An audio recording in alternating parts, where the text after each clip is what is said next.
What's up, dog? Hey, How you doing? I'm alright. How about you? I'm chilling. Cool. Your hair's a new color. It is. Nice. When did you do that? Friday. That's what's up. Yeah. I keep thinking about doing like blue. Yeah, I like change, but like I like having dyed my hair more than I like not having dyed my hair. Or like not having done anything different to my appearance recently. But I like this color less than the color that it was. Oh, okay. So you like change as a concept, but not the specific choice you've made in this moment. Like I don't regret the choice. Yeah. The amount I enjoy looking in the mirror and going, "Oh, that's new," exceeds the difference between how much I liked my previous hair color and my current hair color. You like experimentation. Yeah. And sometimes experiments even if that fail. means looking a little worse. Yeah. No, honestly, same. I've been cutting my own hair, and like for a while, I looked terrible. Honestly, still still learning some stuff. I wouldn't have been like, they're definitely cutting their own hair. I appreciate, yeah. But now I'm like, I gotta get a little longer because I'm starting to bald a little bit, enough that it's noticeable, and I'm like, I gotta start growing it. I gotta get like how do you do I don't even do a comb over. I don't know how that works. That's like sideways. So I gotta grow this side out and get it back. That's wild. No, I don't think that's right. Well, I like change. Yeah. Might as well. Yeah.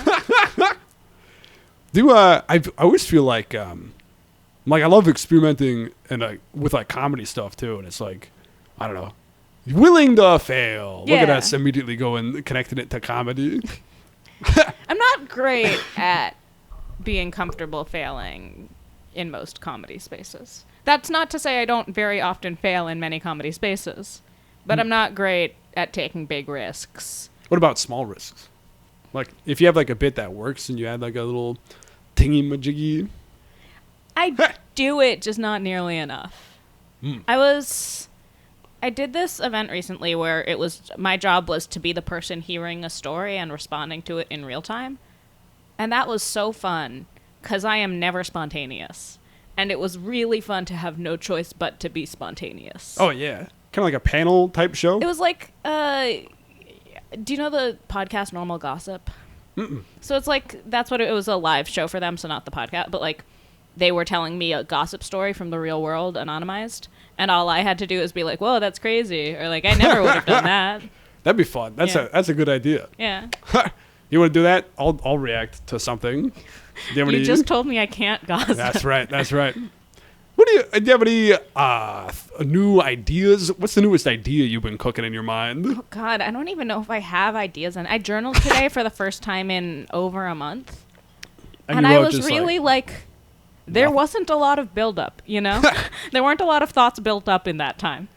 Like, what'd you end up writing? Just like another month of eating and shitting. Yeah, totally. Chilling and vibing. No, like petty quotidian concerns. What does quotidian mean? Like day to day.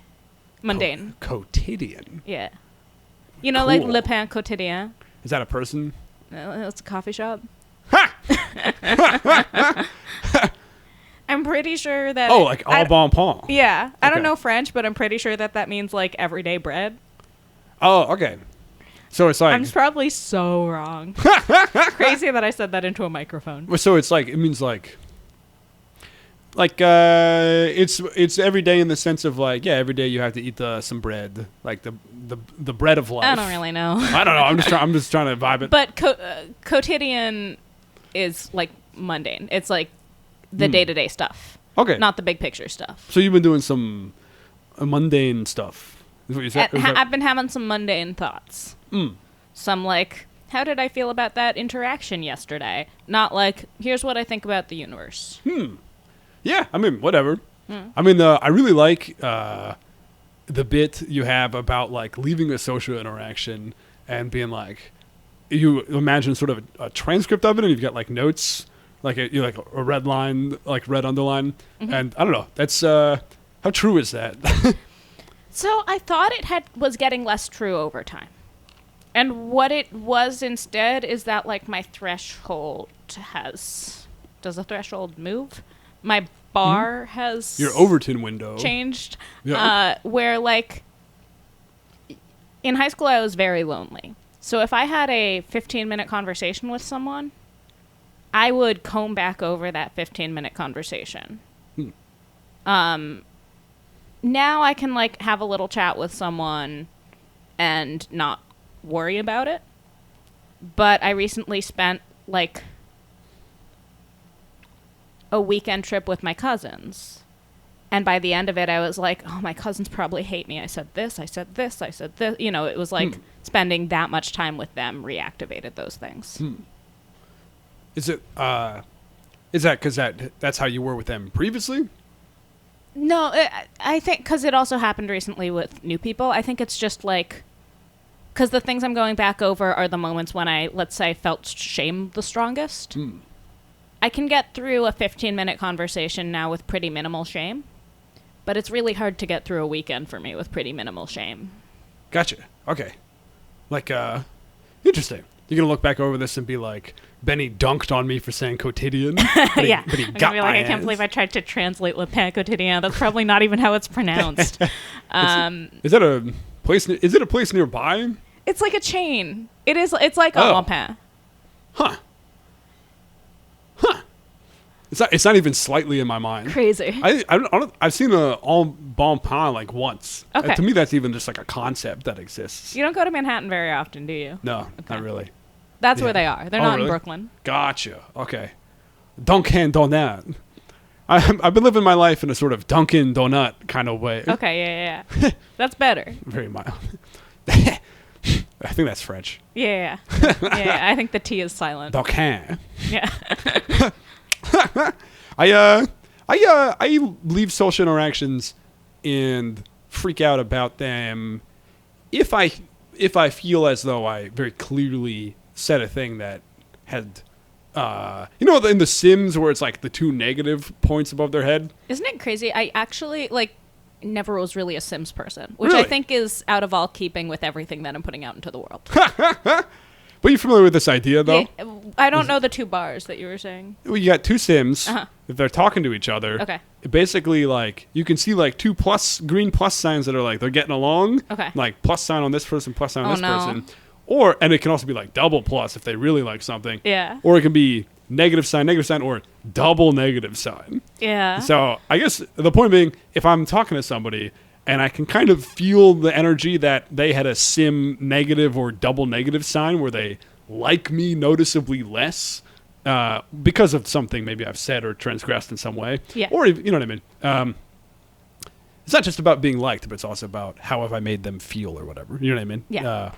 But I just thought it'd be funny to put it through the framework of The Sims. Yeah. That's when I kind of go, that was rude of me. I didn't like the way I said that, or you know what I mean?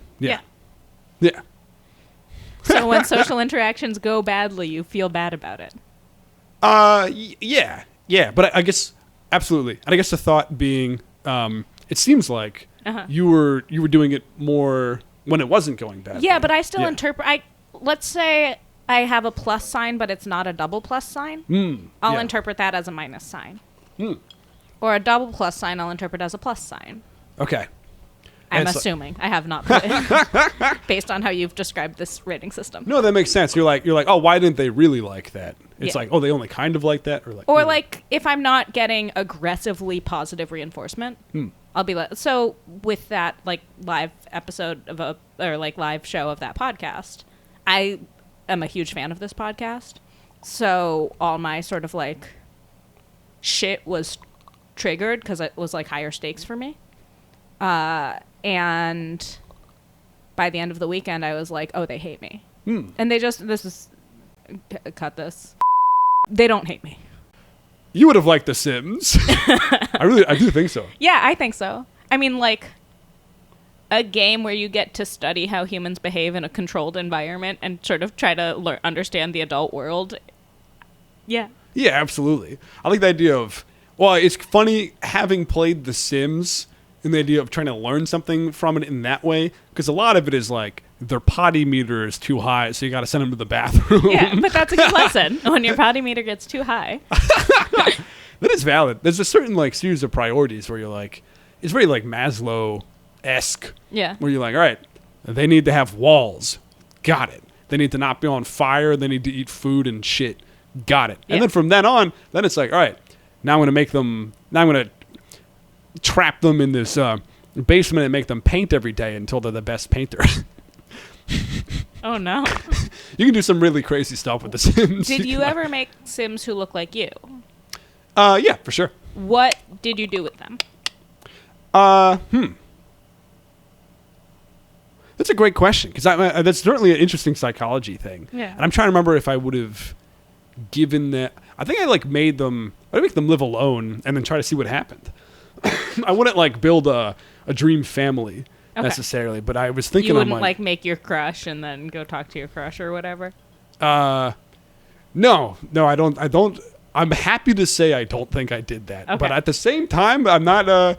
I view that as a viable, reasonable thing to do. Yeah. No judgment to the people who did that. Just thank God we're not you suckers.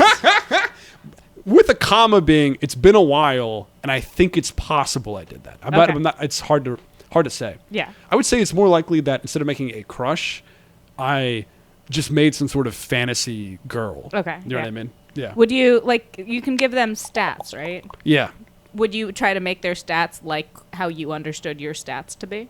Yeah, it's very or what you're looking for in somebody. No, I mean when Like- you were making the you. Oh the- yeah, the Benny absolutely, Sim. absolutely. You yeah. would give the Benny Sim Benny stats. Yeah, based on whatever my perception of myself was in like 7th grade. Yeah. Where I'm just like cool meter as high as possible or something. Yeah. making the GF sim, increasing the submissive meter. What do you think you would make your stats if you made a sim currently? Me now? Yeah. What are the metrics?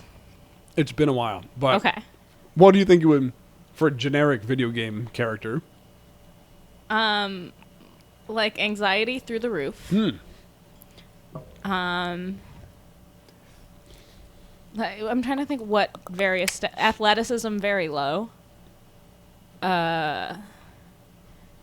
Curiosity pretty high. Ah, cool. How about artistic skill? Pretty high. Like I think it's usually in there. I think. like creativity in general, or like Yeah, painting? let me try to remember some of them. Okay. The creativity. Uh-huh. That's one of them. High.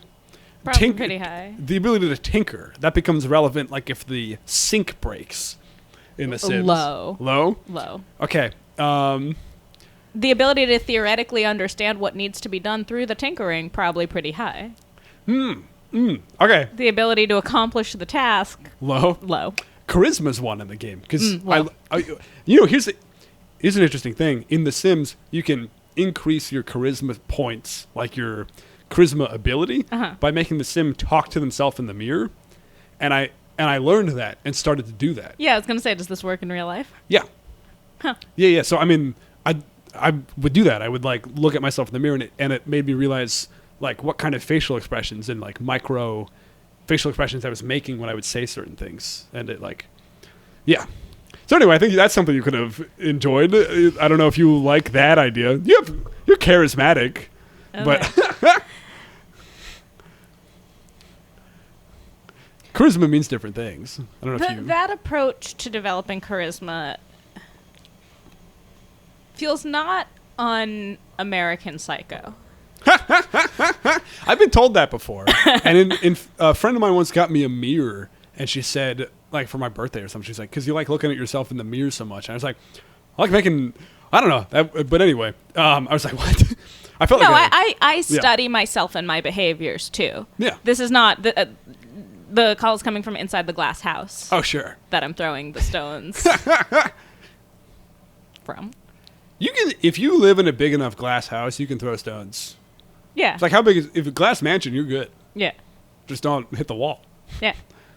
That's what I always say. Yeah. Go in the yard.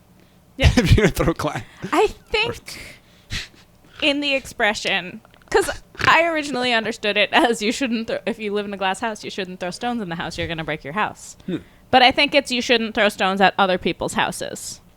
Because if you live in a glass house and they were to throw stones at you, that shit would be demolished. Wait, what is the exact expression? People who live in glass houses shouldn't throw stones. Oh, because then you'll get... I don't think it's that while you're in the house, you shouldn't throw the stones. I think it's that you shouldn't throw stones at other people's houses. I fully thought it was like that you would destroy yourself. Like, in the process, like, you were Me too. You're in the That's living how room. I first understood it. But now you saying this, I'm like, that completely makes sense. Yeah. Wow. I think I had a conversation about this at some point in my life that made me rethink the phrase. I feel it's like, there's a lot of, like, idiom kind of comedy that's done. Like, two birds, one stone. Yeah. Something you could, like, I've really... never been able to make it work. Yeah, I don't really do that much. I got a couple. I do a few, like give a man a fish. I like play with that one. I go, give a man a fish, feed him for a day. Yep, fish day. I think like that's the stuff that I think about. But when I try talking about that stage, I don't know how to make people care about it, which is probably to say I'm not good enough at talking about it on stage to make people care on its own merits. What are you good at talking about? What do you care about talking about? Me. Yeah, but you're using you as a... That's not what I thought you would have said. What do... More social ideas, like patterns in society and the way people are discussing things like gender. But I generally don't talk about the way that people are discussing things like gender. I talk about the weird gender thing that someone said to me. Yeah, but that... but that then projects it into a larger pattern. Yeah. Like I think when you do something like that, I think of like people are saying that. Yeah, it's not apolitical. Yeah. But it's... No art's apolitical. Personal. Interesting. Like, if I tried to talk about, like... And I do sometimes try, like... I've tried jokes that have started, like, people are always saying trans people are blank. And they just don't work as well. But if somebody says something directly to you, it can also be, like, weirder, even. Yeah. Yeah. What I'll do is I'll start a rumor about trans people. That way, then I can, like, if I hear enough other people start to repeat it, then I can go, yeah. Do you know what they're saying about trans people? You'll start a rumor. So you'll have a great idea for a joke. Yeah. You'll start that rumor to justify the setup to the joke. That's right. Yeah. Yeah. That's a good strategy. The whole Olympics thing recently? Yeah. That was me. Damn. I came up with that. Wow. Yeah. All is fair in joke writing. Yeah. It's an Olympic sport into itself. Yeah. And I'm disqualified from it. Because trans. No, yeah. I'm not absolutely. even Absolutely. the right kind of trans for that. That's fascinating. What are your thoughts on, like, there's a lot of discussion of trans women, trans men in sports, but trans and non-binary or any sort of not like the whole point of it being non-binary. It's like what do we do with I'm so sorry, Carson. And by the way, new learning. When would you make that? Okay, 2 questions. I was gonna ask you to solve transit sports, and then I was gonna ask about the new name. Okay. Yes. To the first one, I think you got to ask a trans who cares more about sports. Ha! Like, if you need me to solve trans in Scrabble, Great, done. I'm your guy. We'll do that in a sec. Yeah. I caught myself in the moment just now. I almost called you the previous one. But I love the new name choice. Thank you. Incredible. Thanks. Genuinely very good. Thanks. Like, could have picked a lot of names and like you. I don't know. This is a good one. Thank you. How'd you come up with that? So, I am an indecisive person. And I'm a person prone to going back over my choices and not quite obsessing, but thinking more than is due about whether or not I made the right choice. I still only 95% believe myself when I say I'm trans. So I'm not great with conviction. So with the name thing, I was like, if I just pick a name, I'm always going to wonder if I picked the wrong name. What I really wished was that there had been a name either like on the list for like if I had, let's say I'd been born a boy, or just different names on the girl list that was more like whichever it was. I wish my parents had had any names on any list that were more gender neutral. They didn't. For my brother, they also didn't. The other possibilities for me were like Phoebe and Juliet. The other possibilities for my brother were Simon and Oliver. None of these were viable non-binary names. Simon and Garfunkel. Yeah. Simon and Garfunkel Olshansky. Oliver's, I've met some non-binary Ollies. yeah. Same. But didn't feel right for me. But, and this was tricky because my parents have had a spotty track record on trans things in the past, to the point where I wondered if I was about to be like Charlie Brown in the football. But I did say to them, like, you know, I wrote a long, and I would, if I may brag, thoughtful text acknowledging how hard my name change would be for them, but inviting them to be part of the decision if they wanted to. And they did, and because my last name, for a variety of reasons, including that, like, my last name's my dad's last name, my parents kind of decided that my mom would be the parent who was more involved in the decision. And so she and I were talking, but she kept suggesting more bitch-ass non-binary names than I ever would have come up with. For a while, her top two choices were October and Shale. Wait, Shale? Shale? I kind of fuck with October. I'm not going to lie to you. That's Somehow to me, October is a girl's name. I've got a pumpkin spice latte for October. Yeah, exactly. Sorry. So we were like dating for a while and not getting anywhere. And I finally texted her and I was like, either like I need to move on this at some point. So either we take a day and get really serious about it, or I'll send you a list of names that we have mentioned. That of the list of names we've mentioned, I'll send you a list of ones I could live with. You tell me your favorite. And she chose that one. She sent two names, and I chose the one that started with C. Nice. That's great. That's long answer to a short question. What's honestly quite beautiful, because a lot of people's I don't know, I have not heard of anybody getting the parents involved. Have you heard that? Maybe you've heard this idea before, but I haven't. No, I've heard people choosing the name that their parents had always thought of, for like women who chose the name that they would have been named, quote unquote, if they'd been born a girl. I actually quite like mine. Mine's Ariel. Oh, nice. Yeah. Or Ariel. Like the Little Mermaid. But then the Little Mermaid came out like a year or two after I was born, and then like that kind of completely shifted maybe the vibe for girls with that name. So then I would have been named Flounder. No. Sebastian. Yeah. Maybe I'll go Benny, but I.E. Yeah. Throw yeah. But I think that's a really unique way to do it. And also like very respectful and like change. I don't know. It's a certain you don't have to answer this deeply personal question. Yeah, do you identify as trans? I know you're non-binary. Do you identify as trans? No, because I'm not specifically doing anything to transition from like in terms of like body form necessarily. More like I'm doing like I just sort of reject the gender infrastructure and ideas that are put upon everybody and like the expectations. But I'm not interested in I guess I'm not interested in going from what I was or have been and transitioning or changing to something or someone or a different identity, because I'm comfortable in but I'm trying to do I'm getting bracelets, I'm getting little beads on my earrings, you know what I mean? Appreciate it. I would be wearing the one, but the latch broke. But does that make sense? Whereas you've actually taken steps to do certain trends. Yeah, but that wasn't when I started. When I still had my old name and still had my boobs and wasn't even wearing binders yet, I was still identifying as trans. But like that's not.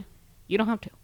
It's just it's not necessarily tied to specific transition steps. Like there's an argument to be made that you changing your pronouns could. that's transitioning. But yeah, that's true. that's not, I don't have a, that's very personal to everyone. I'm not like, yeah, and therefore you have to identify as trans. The change I'm interested in is in other people, which is weird. I'm not interested in changing necessarily. Yeah. I'm interested in other people changing their perception. Point, you would like the so less about their perception of me and more about I want them gender. to change their ideas about gender. Does that make sense? It's like, but it is. Yeah. But gender is like it's not about you.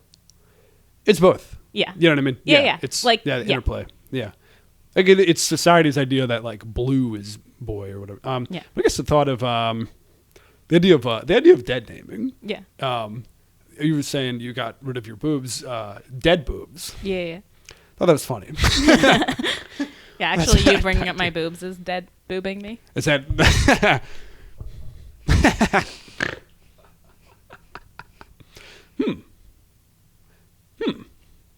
But interesting. Oh, you certainly are somebody who seems to think about gender in much more interesting ways than maybe even I. Like I'm not like I'm just watching a lot of YouTube videos, but I feel like you're very immersed in. I don't know. I'm not. I haven't read any important theorists. All my ideas about transness come from my social circles, not from like hardcore theory. Honestly, same. But that's where all the ideas of gender have come from as well. It's like, yeah. That's true. So it's like, I'm not a person who's like, the hardcore theory for like masculinity would be like if somebody reading Jordan Peterson or something. Yeah, I guess so. Like How to Be a Man type books or whatever. There was some, before I realized I had any gender stuff going on, I followed some like gentleman's blog. That was like, I don't remember what it was called, but it was like supposed to be a guide to non-toxic masculinity. But of course it's not like I hate the sentence I'm about to say. Any conception of masculinity that's not at all revolutionary is not going to be non-toxic. Wait, say that again slower. Like, you can't have... I just didn't hear it. It's not a smart sentence. It's okay. A dumb sentence. And one that I'm not sure I could... But, like, any conception of masculinity that's not revolutionary is not going to be a non-toxic conception. Because masculinity, it's like poison. Oh. The poison, it's right. like... Yeah. If you're still playing into the system. Right. Even if all you're doing is, like, grooming guides and guides to... I would read them for, like, guides to etiquette.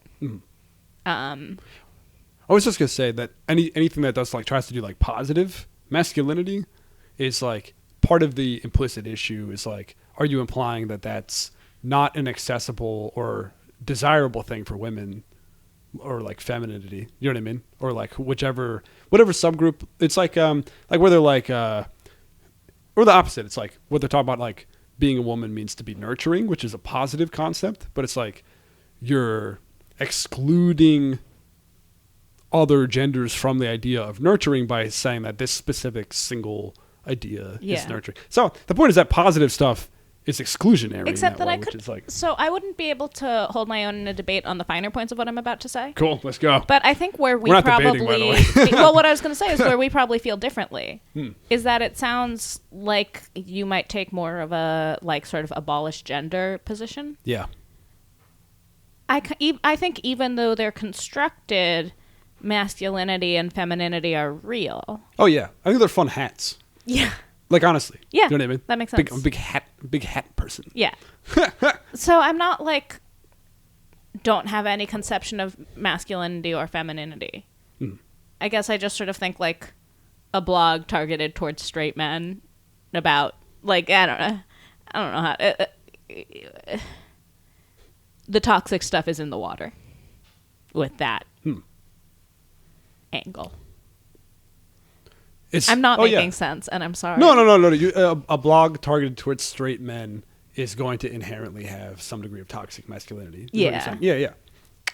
It makes sense. And you're saying that because that helped you. Even that's something that you found early on. But not when I was exploring my gender. This was when I was like trying to, learn how to interact with people by reading how-tos on the internet. which, diagnose that however you want to. My therapist and I are still trying to figure it out. But I've done the same thing. Not surprisingly, not as neat an autism diagnosis as you'd expect. But those were I was reading it when I was trying to be like, how do people talk to each other? How do you make people feel pleasant in social interactions? Yeah. I mean, okay. I've also read a lot of those things. Yeah. Or two funny things is, one, I was very into Tumblr, and I think that explains a lot. The other thing is, shockingly, I wasn't, which leaves you more confused than that you makes were me to so begin with. confused. That makes no sense. Yeah. You should get into Tumblr now. It's the new Twitter, in my opinion. Everybody Cool. get into Tumblr. The other thing is, and this is going to be kind of like the American Psycho kind of sounding, talking to yourself in the mirror kind of idea. Yeah. But I read that book of like how to make friends and influence people. Yeah. And it's actually, basically, it's like, that's kind of like a bait title. The idea is like, make real, genuine connections and friends, and they'll like you, and that's good. Cool. Yeah. So it's like I didn't read it with the intent of, maybe I did. I don't know what the fuck I was doing in 7th grade. Yeah. Maybe I read it with Machiavellian intent. But the ultimate takeaway is like, if you want people to be your friend, respect them and listen to them. At another point in this is that I saw some like TED Talk a while ago. It was, I don't know, maybe back when TED Talks were better or something. It's like how to get somebody to think that you're listening, like how to make it look like you're listening. And was the takeaway listen? Yeah, the takeaway is listen. And yeah. It's like, you look like you're listening if you're listening. was what she said. Dumbass. Yeah. And a lot of those kind of tips. Yeah. Sometimes you need to go those extra steps to get certain kinds of people to actually believe it. True. Yeah. It's useful. Yeah. There's a lot of people who could use either, like, I don't know, any of these ideas. And like, you need to give them a framework where they'll still think that they know more than other people know for them to actually apply them. Like, people, like, for like, I'm thinking of an ex of mine who was like a Silicon Valley optimizing type, and he'd like do, I don't know what pronouns they're using these days. They'd do all this reading to arrive at like, being nice to people is good. It's like so obvious. Yeah, but they needed like, to do that reading to feel like they had like they weren't going to just be nice to people. They needed to do all that reading to feel that they'd established some theoretical foundation for their actions that made them smarter than other people. I know what you mean. It's that, and especially in the Silicon Valley way, it's like when those companies have like a break room with table tennis. Yeah. And they're like, it actually increases productivity. And you're like, okay, so you're not doing this out of any sort of joy. Yeah. It's purely a little carrot for the people. You know what I mean? Yeah. It's like, actually, if you give your horse a carrot, it runs faster. It's like, that's not. Yeah. Some companies are like, well, the hitting it with a stick. We have a break room where a big machine slaps you if you're not working. Yeah. That'd be cool. I'm going to make an evil company. Nice. The first one. So it sounds like, I guess the thought is with comedy and with gender, for you in particular, it's like, it's more like you're interested in talking about your own personal experience, and it is inherently this sort of politicized thing currently. But are you not interested in being a political comedian, or like? I am never going to be the most informed person in the room. And so it's just sort of not my lane. Like, I don't know enough to say surprising things about politics. The only thing that I know more about than other people is my experience. That's interesting. Cameron knows more about my experience than I do. Okay. Cameron's my roommates know more about me. No, but that's a great point. But then it is political because your experience is. Yeah, it happens to be political. And it's not just that. That's not. that's either giving myself too much credit or not giving myself enough credit. I think it's nice when I, like, get a message from someone saying that, like, for example, I've gotten messages from the parents of non-binary children saying that seeing my stuff makes them feel better about the world that their kids are going to be growing up in. That feels awesome. Like, talking about things that people can be made to feel bad about feels good because it helps me feel like I'm in the best case scenario I could be contributing to someone feeling less alone.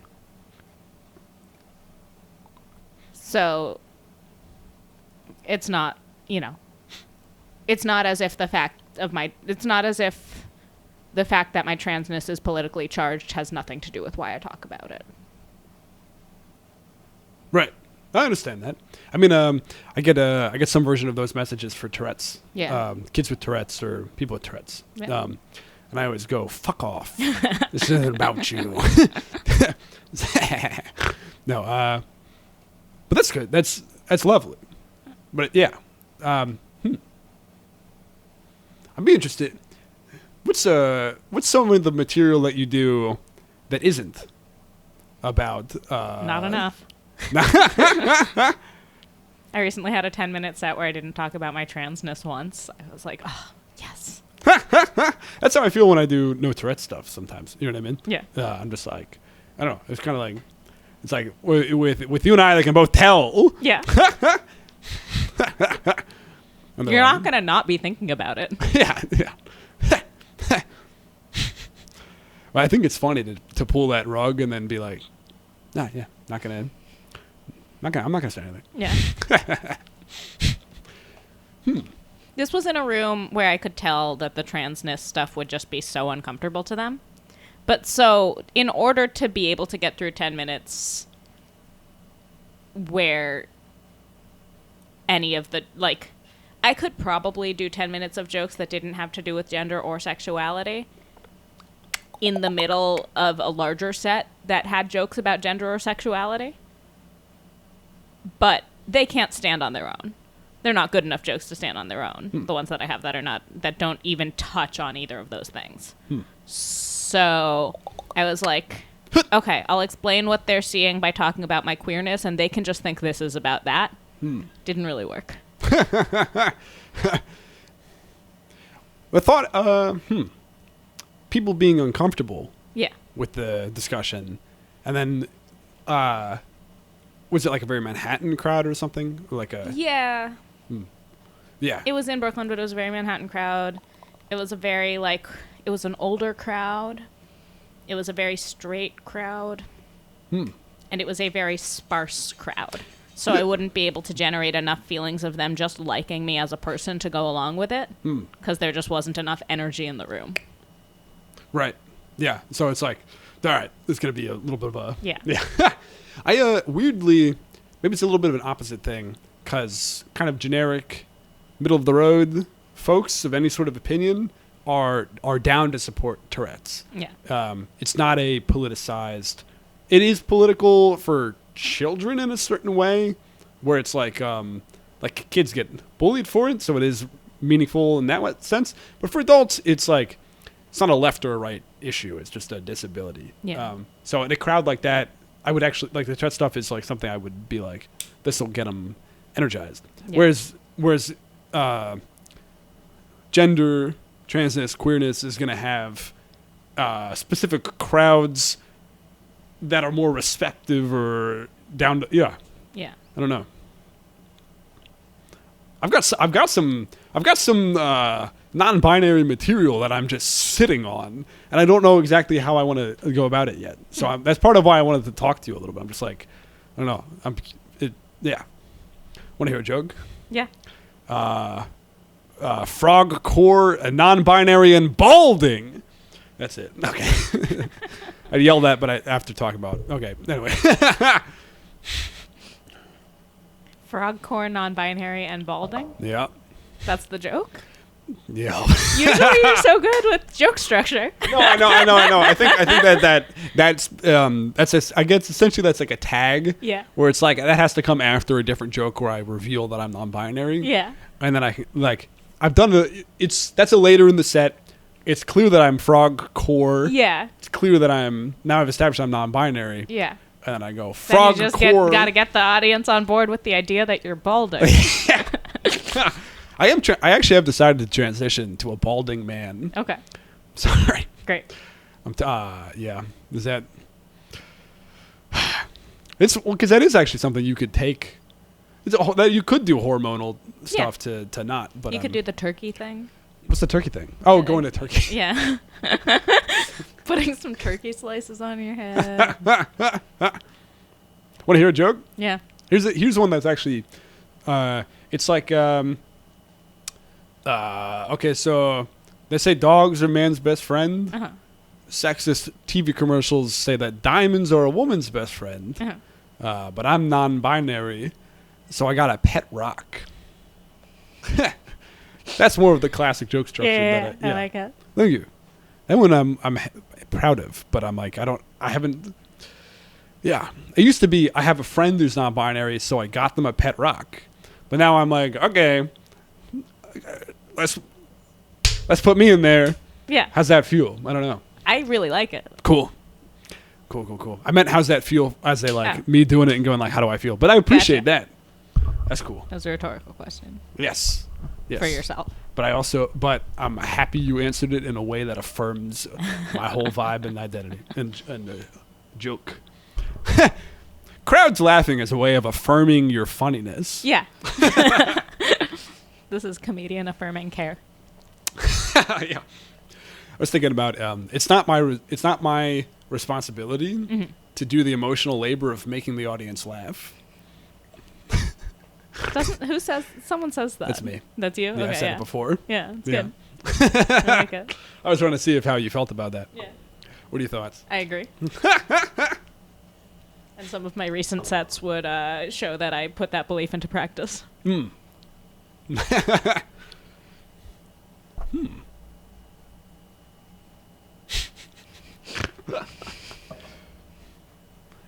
What's on your mind lately? You said nothing much? Yeah, You've been nothing. journaling Just nothing? the quotidian. How about you? What's on your mind? Just the quotidian. How did that become a word? Latin. Oh, so okay. I thought it was like based on the restaurant. No. Like as if you were like people started describing days as if they're Panarian. No, the restaurant is named in French. And I think the French word in the restaurant name is cognates with the English word quotidian. How about that bread bowl? Never had it. You never had the bread bowl? I grew up here. There weren't a lot of Panera bread bowls being had. This Panera's? Yeah, but not like... When you're a New York kid, it's not like family dinner night, let's go to Panera. Huh. Where would you go? Like all the local amazing cuisine? Or the local, diner. Yeah. No, I feel that. It's less of a chain restaurant-based culture. You can eat the bowl at the diner. It just hurts. Yeah. That's so true. How'd you like... now here's this... How'd you like growing up in New York? And I feel so bad for you for growing up in New York. Okay. Are the two thoughts. Okay. So the first one, it's always hard for me to answer that because I don't have a great point of reference. Have you lived elsewhere? College. Where was that? And then a year that I won't talk about on mic, but we'll tell you about after. Okay.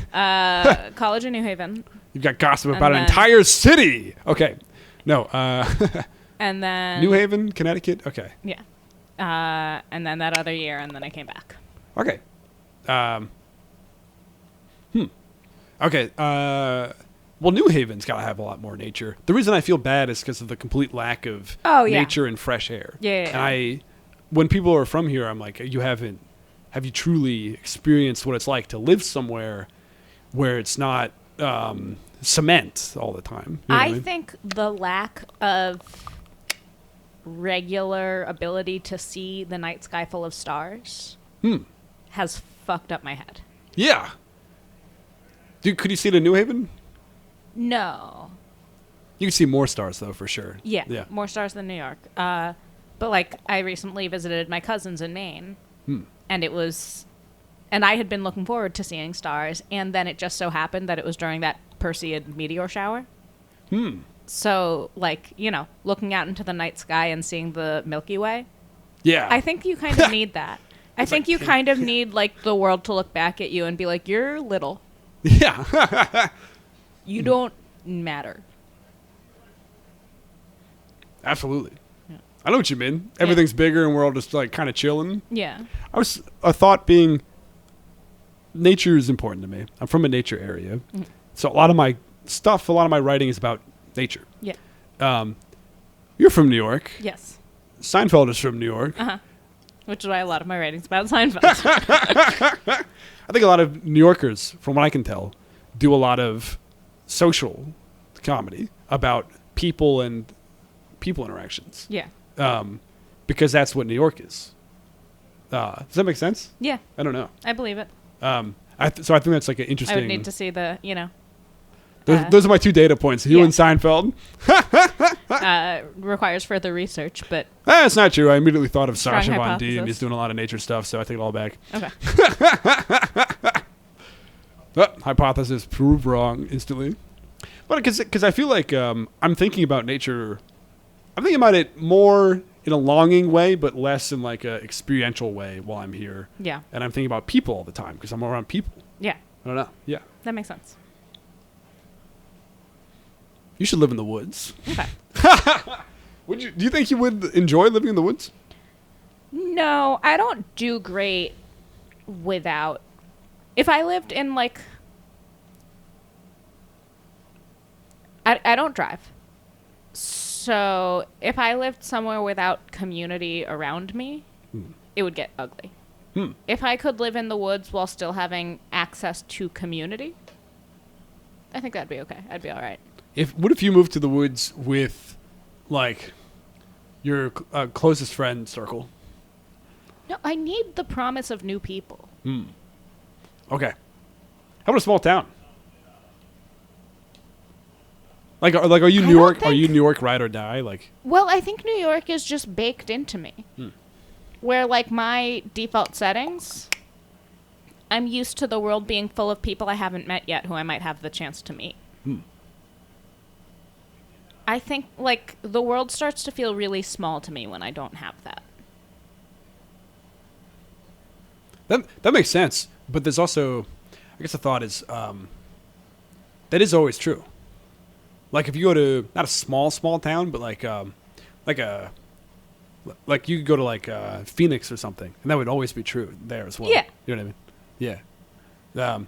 But that's not living in the woods. True. I'm changing the goalposts. Okay. Yeah. I think I could live in a smaller city. Okay. It's hard because I love stand-up. True. But I think I could do it. What's your dream? What's your dream? What's your goal? What are you trying to do? I was gonna ask dream day, but I also like just larger goal. I'm curious. Very different answers. Because the larger goal is like, well, first, get into writer's room, spend some years getting really good at the job of being in those rooms before creating my own show. Okay. I think you could probably skip all that and go straight to having your own show. I think you're funny enough. I think they would let you do it. I wouldn't want to have a bad show. True. Okay. And then the ideal day. Wait, hold. But so that's the goal is to have your own show. Yeah, or like whatever the idea is. Let's say I have an idea for a movie that's better than any. I just want to make stuff with people. Like, I want to live a life where when I want to make things with people, those paths are available to me. Yeah. And wait, so stand up to you is stepping stone? No, I love stand-up. I just sort of like gotcha. Like, ideally would have a family someday. I don't know, but like in an ideal world would have a family someday, and it's hard for me to imagine that and touring. And touring being the main, like, I would like to tour. Right. But touring being the main and like basically sole source of income, I don't know that I would want to be a parent in that lifestyle. So I would like to have more stationary pursuits. I see what you're saying. Yeah.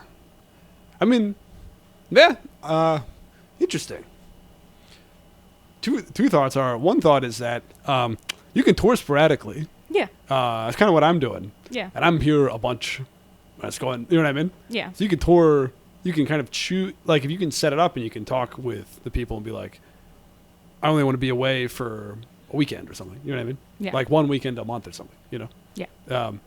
So I think it's an achievable thing. I'm trying to be like, hey, the logistics of that could work out for you, dude. Fucking, yeah. It's harder to make. Like, I never want stand-up to be a thing I used to do. Right. Yeah. I You're always very, want very to be good at stand-up. Thank you. You obviously should. Thanks. I assumed, my thoughts were, I was thinking you want to have a special? Yeah, I mean, Yeah, I of course. also, Yeah, obviously, and I want it to be so fucking good. Yeah. Yeah, and it will. Thanks. Do you have an hour? Yes. You have a tight 30 and you have an hour and you're working on 45. Yeah. When I look at the material I need to include for me to technically be at an hour, I'm like, I don't love that. But like, okay, yeah. But if somebody was like, you want to do an hour, I would say yes. you would say yes. Yeah. Cool. There was a lot of people, stand-up is just the stepping stone. So I think it's really cool that you want to keep doing stand-up because same. Yeah. That's in my What's your soul. goal? Want to put out the stand-up special, and then I got a bunch of other hidden secret goals. Why? Well, basically, it's like, you know the class I'm doing? Yeah. I'm going to basically, I do stand-up special, and then in a little bit after that, I want to go like, and here's how I did that. Here's my joke writing process. And then I've got some other thoughts on that I want to, it's like a series of 4 things that I'm trying to do in a row. That build on each other. Yeah. Cool. Yeah. Stand-up special. Mm-hmm. Stand-up special, comedy theory, socialism, mental comfort theory. So it's just like, here's the stand-up special. Here's all my jokes. Here's how I wrote those. Here's some thoughts on socialism in the workplace. Maybe we'll kind of do that in the interim. And then the last one is I kind of want to talk about how, like, theory of theory, where it's like, how do you know, like, how am I learning these things? You know what I mean? So, just like That third one doesn't seem to build as much on what came before. it's more like, yeah, it's here's the thought. It's more like I have to do that one. Okay. Because it's all in my fucking, all these fuckers are pieces of shit. Okay. That one's more like help. Okay. It's like if you do one theoretical structure, having demonstrated Gotcha. 2. Then you've established yourself as theory guy. Yeah. But, still working on that. Yeah. Taking some time. This is all top secret, by the way. Yeah. It is actually. I know I'm standing to the camera, but nobody's gonna know. Nobody watches this podcast. Maybe they will. But what would your TV show be about? I don't know yet. That's why I'm not. Right, you gotta write a. I mean, I have a fucking writing sample, and but like I'm gonna be so much smarter by the time I write a TV show. I'm gonna have such better ideas than I have now. When do you think that'll be? I don't know. I bet the moment you get into a writing room, it'll then be like 3 years in, you'll have like a really tight pilot, and then a year later, you'll pitch it. That sounds good. I think that's roughly what I can imagine. Cool. Yeah. Any shows you want to work for? Let's put it into the ether. Oh God, I don't have my dream show to write for. Anything you like you're watching currently that you're like, hell yeah? I don't watch a lot because I'm like working and doing stand-up. Do you watch a lot of stand-up? More than some comics, and that's such a boring answer. More than some comics and less than others. Dude, some An people answer don't that watch it at contains all. no content. I guess I was sort of being elitist, and I do feel a little elitist about the fact that you and I both actually want to do stand-up. And I think it's... The elitism comes in where it's like people who don't want to do stand-up, I'm like, then what are you doing? Why are you doing? Yeah, then there are people who don't actually want to do stand-up who are better comics than me. And I'm like, that's not... You can't... What? No. I wouldn't think of them as... The idea that somebody's a better comic is not... I don't know. My roommate's got somebody over and they're yelling.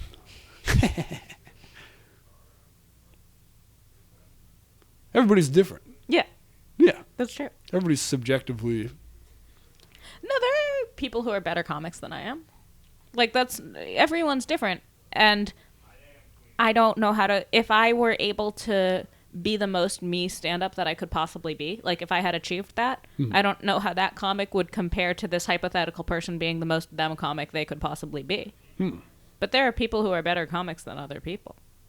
Yeah, that's true. But I think it's like once you hit a certain... I think of it as like kind of like more tier-esque, where it's like if you've ever played like a video game, it's like this character's good, but which one beats the other one all depends on the situational factor, context. Yeah, but then there's characters that are bad. Yeah. You know what I mean? Yeah. So it's like, if you're the best version of your comedy, it's gonna be as good or at least as worthwhile experientially as another comedian who's doing the best version of their stuff. Which is why I gotta keep working towards being the best version of my comedy. Yeah.